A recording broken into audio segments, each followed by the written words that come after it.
ಬಾಮ್ಮ ಇಲ್ಲಿ ಎಷ್ಟು ದುಡ್ಡು ಕೊಟ್ಟಿದ್ಯಮ್ಮ, ಈಗ ಎಷ್ಟು ದುಡ್ಡು ಬೇಕಮ್ಮ, ಅದೆಲ್ಲ ಹಳೆ ಕತೆ ಎಲ್ಲ ಬೇಡಮ್ಮ, ಈಗ ಎಷ್ಟು ದುಡ್ಡು ಬೇಕು ಹೇಳಮ್ಮ, ಅವ್ರು ಕೊಡ್ತಾರೆ. ಬೇಕು ಅಂದ್ರೆ, ಇಲ್ದಿದ್ರೆ ಕೋರ್ಟ್ ನಲ್ಲಿ ಕೇಸ್ ಆಗುತ್ತಮ್ಮ, ಅದ್ ನಿಧಾನಕ್ಕೆ ಎಷ್ಟು ಬೇಕೋ ಅಷ್ಟು ತಗೊಳ್ಳಿಮ್ಮ. ನಿಮ್ ಸ್ಟೇಟ್ಮೆಂಟ್ ಪ್ರಕಾರ ಅಲ್ಲಮ್ಮ, ಈಗ ಕೋರ್ಟ್ ಮುಂದೆ ಕೊಟ್ಟಿದ್ದಾರೆ, ಕೋರ್ಟ್ ಮುಂದೆ ಕೊಟ್ಟಿರೋ ಸ್ಟೇಟ್ಮೆಂಟ್ ಲೆಕ್ಕ ಹಾಕೋದ್ರೆ ನೀವು ಬರೋದು 5 ಲಕ್ಷ, ಅದ್ ಬಿಟ್ಬಿಟ್ಟು ಎಕ್ಸ್ಟ್ರಾ ಎಷ್ಟು ಬೇಕು ಕೇಳಮ್ಮ. ಅವ್ರ ತಂದೆಗಿಂದೆ ಯಾರು ಇಲ್ವೇನ್ರಿ? ಈಕೆ ತಂದೆಗಿಂದೆ ಯಾರು ಇಲ್ವಾ? ತಾಯಿ ಕರೀರಿ ಮತ್ತೆ. ಇವಳೇ ಬುದ್ಧಂತ್ಲಾ? ಇವ್ರಿಗೆ ಅರ್ಥ ಆಗುತ್ತೆ, ಇವ್ರ ತಾಯಿಗೆ ಅರ್ಥ ಆಗುತ್ತೋ? ಆ ಹೆಣ್ಮಗಳ ಹೆಸರೇನು? ನಿಮ್ ಹೆಸರೇನಮ್ಮ? ನಾಗರತ್ನ. ನೀವ್ ಅವ್ರ ತಾಯಿನಮ್ಮ? ನೋಡಿ ತಾಯಿ, ಒಂದ್ ಮಾತು ಹೇಳ್ತೀನಿ, ಹುಡುಗಿ ಏನೋ ತೊಂದ್ರೆ ತಾಪತ್ರೆ ಅದೇನೇನೋ ಆಗಿತ್ತದ್ ಮರ್ತ್ ಬಿಡಿ ಅಲ್ಲಿಗೆ, ಗೊತ್ತಾಯ್ತಲ್ಲ. ಅವಳೇನೋ ದುಡ್ಡು ಕೊಟ್ಟಿದ್ದಾಳಂತೆ, ಅವ್ಳು ಕೊಟ್ಟಿರೋದ್ ಪ್ರಕಾರ ಆಕೆಗೆ 30 ಲಕ್ಷ ಕೊಟ್ಟಿದೀನಿ ಅಂತ ಹೇಳ್ತಾರೆ. ಬ್ಯಾಂಕ್ ನಲ್ಲಿ 5 ಲಕ್ಷ ರೂಪಾಯಿ ಬಂದಿದೆ. ಅದೇನೇನೋ ಅವ್ರವ್ರು ಚೆನ್ನಾಗಿದ್ದಾಗ ಏನೇನ್ ಬೇಕೋ ಮಾಡ್ಕೊಂಡಿದ್ದಾರೆ. ಈಗ ಅದೆಲ್ಲ ಮುಗ್ದೋಗ್ಬಿಡ್ಬೇಕು, ಕೇಸ್ ಇಲ್ಲಿಗೆ ಮುಗ್ದೋಗ್ಬಿಡ್ಬೇಕು, ಇತ್ಯರ್ಥ ಆಗ್ಬಿಡ್ಬೇಕು ಅಂತಂದ್ರೆ ತಾಯಿ, ನೀವೊಂದ್ ಫಿಗರ್ ಹೇಳ್ಬೇಕು, ಇಷ್ಟು ದುಡ್ಡು ಕೊಡಿ ಅಂತ. ಅಷ್ಟು ದುಡ್ಡು ಕೊಡ್ಸಕ್ ಹೇಳ್ತೀನಿ, ಮ್ಯಾಟ್ರ್ ಮುಗಿಯುತ್ತೆ. ನಿಮ್ ದಾರಿ ನಿಮ್ಗೆ, ಅವ್ರ ದಾರಿ ಅವ್ರಿಗೆ, ಇನ್ಯಾವ ತಕರಾರು ಇರಲ್ಲಮ್ಮ. ನಿಮ್ ದಾರಿ ನೀವು ನೋಡ್ಕೊಳ್ಳಿ, ಅವ್ರ ದಾರಿ ಅವ್ರು ನೋಡ್ಕೋತಾರೆ. ನೀವು 30 ಲಕ್ಷ ಅಂತೀರಿ, ಸರ್ಕಾರದ ಬ್ಯಾಂಕಿನ ಪ್ರಕಾರ 5 ಲಕ್ಷ ರೂಪಾಯಿ ಬರ್ತಾ ಇದೆ. ಅದ್ ಬಿಟ್ಟು ಇದ್ರಿ ನಿನ್ ಮಧ್ಯದ ಯಾವ್ದಾರು ಒಂದ್ ಹೇಳಿ. ನೀವ್ ಹೇಳಿದ್ದಕ್ಕೆ ನಾನು ಒಪ್ಕೊಂಡ್ ಮಾಡ್ತೀನಿ. ಇದೆರಡರ ಮಧ್ಯದ ಹೇಳ್ಬೇಕು, ಸುಮ್ನೆ 30 ಅಂತಾನೆ 29 ಕೊಡಿ ಅಂತ ಹೇಳಂಗಿಲ್ಲ. ನೀವು ಸ್ವಲ್ಪ ಚೆನ್ನಾಗಿ ಹೇಳಿ, ಒಂದ್ 2 ನಿಮಿಷ ಹೊರಗಡೆ ಕರ್ಕೊಂಡು ಹೋಗಿ ಎಲ್ಲ ಪಾಠ ಮಾಡಿ, ಹಿಂಗ್ ಬಂದಿದೆ ಅಮ್ಮ, ಇಷ್ಟಿದೆ ಅಂತ ಹೇಳಿ, ಇಷ್ಟೆಲ್ಲ ಹೇಳಿದೀನಿ. ಒಂದ್ ಫಿಗರ್ ಹೇಳಿದ್ರೆ ಅವ್ನ್ ದುಡ್ಡು ಕೊಡ್ತಾನೆ. ಆ ದುಡ್ಡು ಕೊಡ್ಲಿಲ್ಲ ಅಂತಂದ್ರೆ ವಾಪಸ್ ಜೈಲ್ಗೆ ಹೋಗ್ಬೇಕು ಅಂತ ಬರೀತೀನಿ. ಅದ್ ಹಾಕಿದ್ರೆ 482 ಹಾಕೊಂಡು ಕ್ಲೋಸ್ ಮಾಡ್ಕೊಳ್ಳೋದು ಅಂತ ಬರ್ಕೊಳ್ಳಿ. ಈಗಲೇ ಒಂದು ಜಾಯಿಂಟ್ ಮೆಮೊ ಬರ್ಕೊಳ್ಳಿ, ಅದನ್ನ ಜಾಯಿಂಟ್ ಮೆಮೊ ಇಟ್ಕೊಂಡು ಬೇಲ್ ಗ್ರಾಂಟ್ ಮಾಡಿ, ಅಲ್ಲಿ ಮ್ಯಾಟ್ರ್ ಆಗುತ್ತೆ, ಮ್ಯಾಟ್ರ್ ಕ್ಲೋಸ್ ಆಗುತ್ತೆ. ಮೇಜರ್ ಇದ್ದಾರೆ, ನಾಳೆ ದಿನ ಅವೆಲ್ಲ ಪ್ರೂವ್ ಮಾಡೋದೆಲ್ಲ ಕಷ್ಟ ಆಗುತ್ತೆ, ಅವ್ರಿಗೆ ಹೇಳ್ಬೇಕು, ನೀವು ಅದನ್ನೆಲ್ಲ ಕ್ಲಿಯರ್ ಹೇಳ್ಬೇಕು. ಮಾದೇವು ಇದನ್ನೆಲ್ಲ ನೋಡ್ಕೊಂಡು ಸೂಕ್ಷ್ಮವಾಗಿ ಕೆಲಸ ಮಾಡ್ಬೇಕು. ಮುಳ್ಳಿನ ಮೇಲೆ ಬಟ್ಟೆ ಬಿದ್ದಿದೆ, ಉಪಾಯವಾಗಿ ಒಂದೊಂದೇ ಬಿಡಿಸ್ಕೋಬೇಕು ಮಾದೇವು. ಆಮೇಲೆ ಒಂದೊಂದೇ ಬಿಡಿಸ್ಕೊಂಬಿಟ್ಟು 2 ಸತಿ ಒಗದ್ ಬಿಟ್ರೆ ಆ ತೂತ ಪಾತ ಎಲ್ಲ ಮುಚ್ಚೋಗ್ಬಿಡುತ್ತೆ. ನೀವು ಹಂಗ ಹಾಕ್ಬಿಟ್ಟು ಹಿಂಗ್ ಎಳೆದ್ರೆ ಬರ್ರ ಅಂತ ಅರ್ಧೋಗುತ್ತೆ. ಐನಾತಿ ಜಾಗದಲ್ಲಿ ಇಷ್ಟುದ್ದ ಕಾಣುತ್ತೆ. ಏನ್ ಮಾಡ್ಬೇಕು? ಅವ್ರ ಏನ್ ಅನುಕೂಲ ಇದ್ದ ಸಂದರ್ಭದಲ್ಲಿ ಏನೋ ಮಾಡ್ಕೊಂಡಿದ್ದಾರೆ. ಅವ್ರಿಗೂ ತೊಂದ್ರೆ ಇತ್ತು, ಇವ್ರಿಗೂ ತೊಂದ್ರೆ ಇತ್ತು, ಅವ್ರಿಗೂ ಬೇಕಾಗಿತ್ತು, ಇವ್ರಿಗೂ ಬೇಕಾಗಿತ್ತು, ಅದೆಲ್ಲ ಇರುತ್ತೆ. ಇನ್ನು ಚಿಕ್ಕ ವಯಸ್ಸು ಹುಡುಗಿ, ಏನೋ ಒಂದ್ ದಾರಿ ನೋಡ್ಕೋಬೇಕಲ್ವ ಅವಳು. ನಾನ್ ಯಾಕೆ ಹೇಳ್ಬೇಕು? ದುಡ್ಡು ಕೊಟ್ಟಿರೋದು ಅವಳು, ಇಸ್ಕೊಂಡವ್ ಅವನು, ನಾನ್ ಯಾಕೆ ಮಧ್ಯೆ ಹೇಳಿ? Ramesh, you come out with a figure. ದೇಸೆ 30, ನೋ ದೇಸೆ 30, 32 ಅಂತಾರೆ, 30 ಇಟ್ಕೊಳ್ಳೋಣ. ನಿಮ್ ಇದ್ರ ಪ್ರಕಾರ 5 ಇದೆ. Admittedly Google Pay and other details are not forthcoming. Wait taking note of between 5 and 30. You come out with a figure. Tell ಮಿ.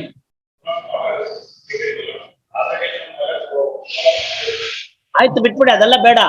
ಆಮೇಲೆ ಏನೋ ಪ್ರಶ್ನೆ ಬೇಡ, ಈಗ ಒಂದ್ ಫಿಗರ್ ಹೇಳ್ಬಿಡಿ. ಬೇಡಪ್ಪ, ಆತರ ಎಲ್ಲ ಏನು ಬೇಡ. ಫಿಗರ್ ಹೇಳ್ಬಿಡಿ ಒಂದು. 10 ತುಂಬಾ ಕಡಿಮೆ ಆಯ್ತು. 30ಕ್ಕೂ 5ಕ್ಕೂ 10 ತುಂಬಾ ಕಡಿಮೆ ಆಯ್ತು. ಅರ್ಧಕ್ಕೆ ಅರ್ಧನೂ ಆಗ್ಲಿಲ್ಲ. ರಮೇಶ, ನಿಮ್ಗೆಲ್ಲ ಅರ್ಥ ಆಗುತ್ತೆ. Once and for all final ಆಗೋಗ್ಬಿಡ್ತಾ ಇದೆ, ಗೊತ್ತಾಯ್ತಲ್ಲ. ನಾಳೆ ದಿನ ಇವೆಲ್ಲಾನು ಸುಮ್ನೆ ಬೆಂಕಿ ಜೊತೆ ಸರ್ಸ ಆಡ್ದಂಗೆ. ಇದನ್ನ ಇಲ್ಲಿಗೆ ಬಿಟ್ಬಿಡ್ಬೇಡಿ. ಒಂದ್ 50% ಆಗ್ಲಿಲ್ಲ, 30 ಅಂದ್ರೆ 15 ಅಂದ್ರೆ 50% ದಾಟಿ ಏನಾದ್ರು ಹೇಳಿ. ಹೌದು, ಇನ್ನೊಬ್ಬರ ದುಡ್ಡಿನಲ್ಲಿ ಚೆನ್ನಾಗಿ ಎಂಜಾಯ್ ಮಾಡ್ಲಿಲ್ವಾ ಅವರು? ಇನ್ನೊಬ್ಬರ ದುಡ್ಡಿನಲ್ಲಿ ಎಂಜಾಯ್ ಮಾಡ್ಲಿಲ್ವಾ? ಅದೆಲ್ಲ ತಪ್ಪು. 20 ಲಕ್ಷ ರೂಪಾಯಿ ಮಾಡ್ಬಿಡಿ, ವಾಪಸ್ಬೋದು. ಅವ್ರಿಗೆ ಹೇಳಿ, ಅವ್ರ ಕಡೆ ಅವ್ರಿಗೆ ಯಾರಿದಾರ, ಅವ್ರ ತನ್ನ ಹುಡ್ಗನ್ ತಂದೆ ಇಲ್ಲೇನು?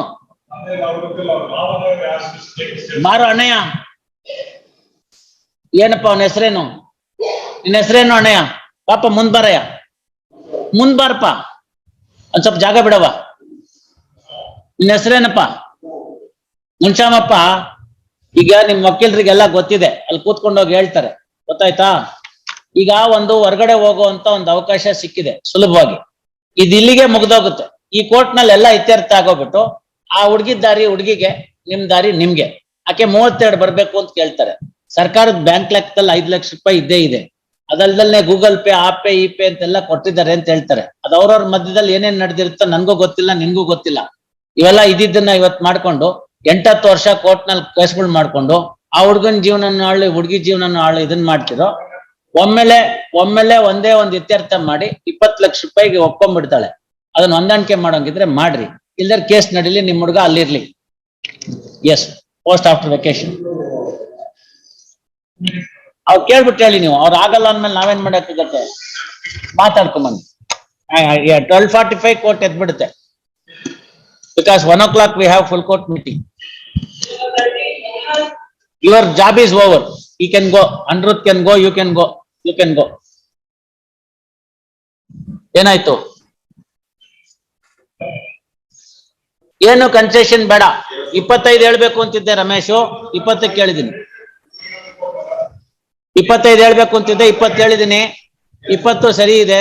ಟೈಮ್ ತಕೊಳ್ಳಿ ಬೇಕಾರೆ, 2 ದಿನನೋ 4 ದಿನನೋ 3 ತಿಂಗಳು 6 ತಿಂಗಳು 8 ತಿಂಗಳು ಟೈಮ್ ತಕೊಳ್ಳಿ.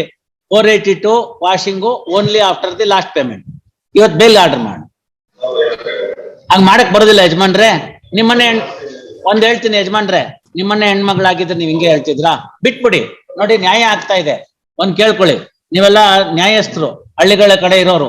ನ್ಯಾಯ ಇನ್ನು ಅಷ್ಟೋ ಇಷ್ಟೋ ಇರೋಷ್ಟೊತ್ತಿಗೆ ಅಷ್ಟೋ ಇಷ್ಟೋ ಮಳೆ ಬೆಳೆ ಆಗ್ತಾ ಇದೆ, ಗೊತ್ತಾಯ್ತಾ? ಇದಕ್ ಲೆಕ್ಕಾಚಾರ ಇಟ್ಕೊಳ್ಳಿ. ಒಂದ್ ಹೆಣ್ಮಗ್ಳಿಗೆ ನ್ಯಾಯ ಆಗ್ತಾ ಇದೆ. ಆ ಪಾಪ ಅಲ್ಲಿಗೆ ತೊಡೆದೋಗುತ್ತೆ.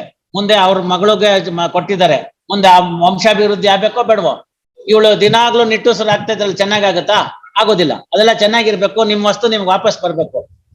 ನೋಡ್ಕೊಂಡಿದ್ದನ್ನೇ ಮಾಡ್ಕೊಂಡಿದ್ದನ್ನೇ ಗೊತ್ತಿಲ್ಲ ನಿಮ್ಗೆ, ಅದ್ ಮಾಡಕ್ ಬರುದಿಲ್ಲ. ಅವ್ರಿಗೂ ಒಂದ್ ನ್ಯಾಯ ಆಗ್ಬೇಕು. ಅದು ಸರಿಯಾಗಿದೆ, ಟೈಮ್ ತಕೊಳ್ರಿ. ನಿಮ್ ವಕೀಲರಿದ್ದಾರೆ, ಹ್ಞೂ ಅಂತಂದ್ರೆ ಮಾಡ್ಕೊಂಬಂದ್ ಹಾಕಿ ನಾನು ಪೆಟಿಷನ್ ಅಲೋ ಮಾಡ್ತೀನಿ. ಟೈಮ್ ತಗೊಳ್ಳಿ.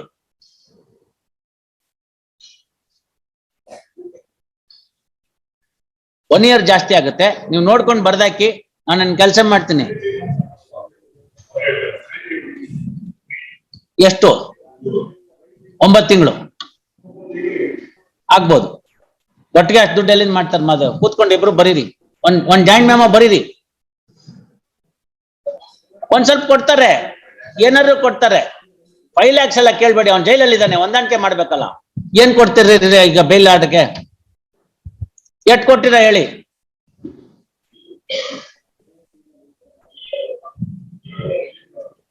ನೋಡ, ಅವನ ದುಡ್ಡು ಕಟ್ಟಿದ್ರೆ ಜೈಲಿಂದ ಹೊರಗಡೆ ಬರ್ತಾನೆ. ಎಷ್ಟು ಅಂತ ಹೇಳಪ್ಪ? ಎಷ್ಟ್ ಬೇಕ್ ಕಟ್ತಿರೋ ಅಷ್ಟ್ ಬೇಕ್ ಬರ್ತಾನೆ. ಜಾಯಿಂಟ್ ಮೆಮೊ ಬರ್ದ್ ಕೊಟ್ಬಿಡಿ, ನಾನು ಅದ್ ಪ್ಲೇಸ್ ಮೇಲೆ ಬರ್ಕೋತೀನಿ. ಬೇಡಪ್ಪ ಯಜಮಾನ್ರೆ, ಅದ್ ಸರಿ ಹೋಗಲ್ಲ. ಇಷ್ಟೆಲ್ಲ ಒಪ್ಪದ್ಮೇಲೆ ಇಲ್ಲಿಗೆ ಬಂದು ಕೊನೆಯಲ್ಲಿ ಬೇಡ ಬೇಡ ಬೇಡ ಬೇಡ, ಆ ಹುಡುಗಿನ ನಾನ್ ನೋಡ್ಬೇಕು, ಜವಾಬ್ದಾರಿ. ಗೊತ್ತಾಯ್ತಲ್ಲ? ಈಗ ಇಷ್ಟೆಲ್ಲ ಆದ್ಮೇಲೆ ಆ ಹುಡುಗಿಗೆ ಹೆಂಗೆ ಲಗ್ನ ಆದಿತ್ತು?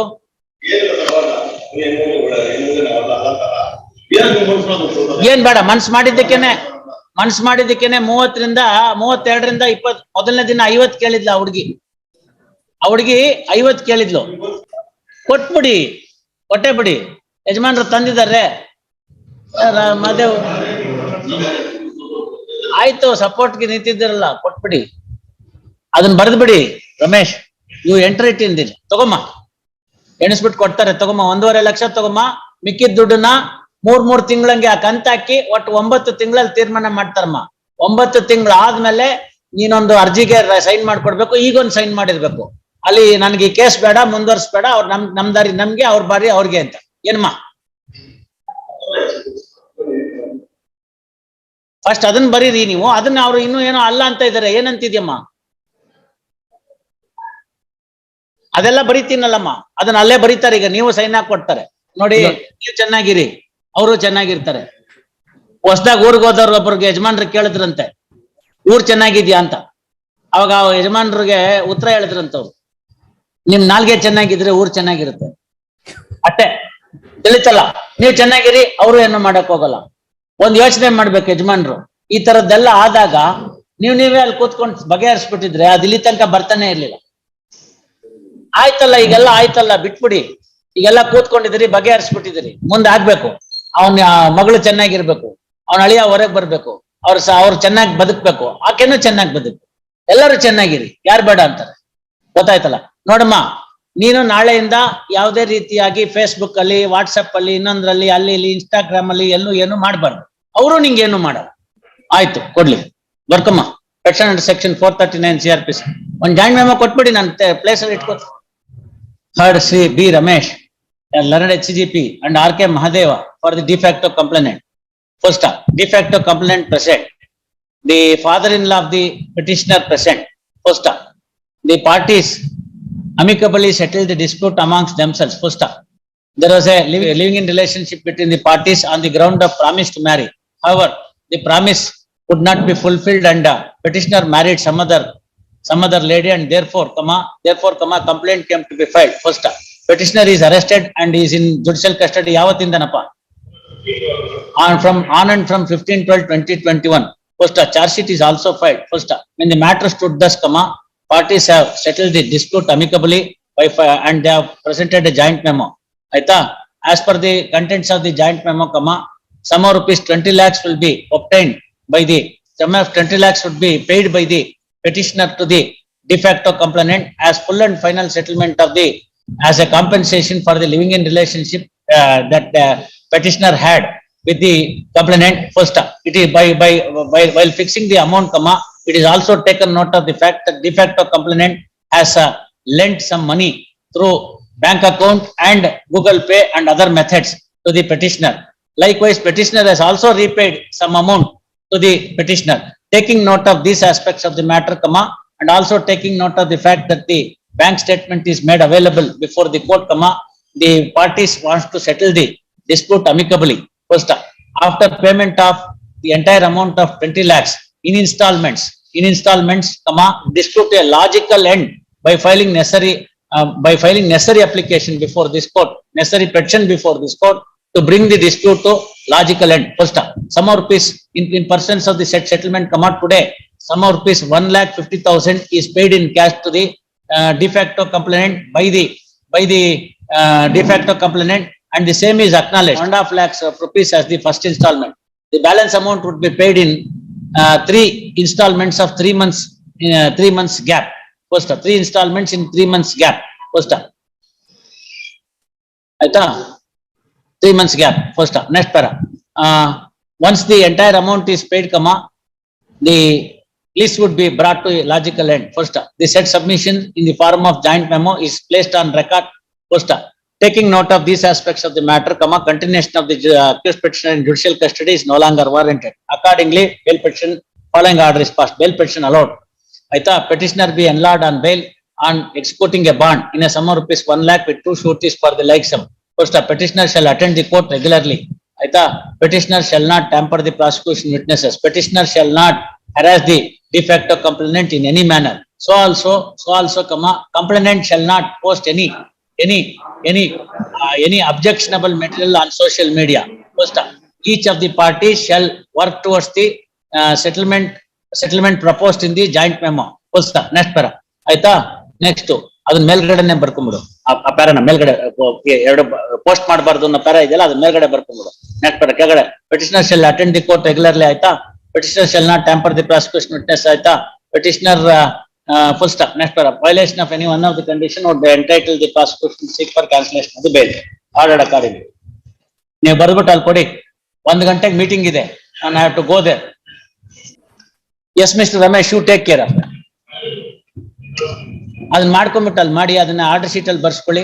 ಎಸ್, ಆಯ್ತಪ್ಪ.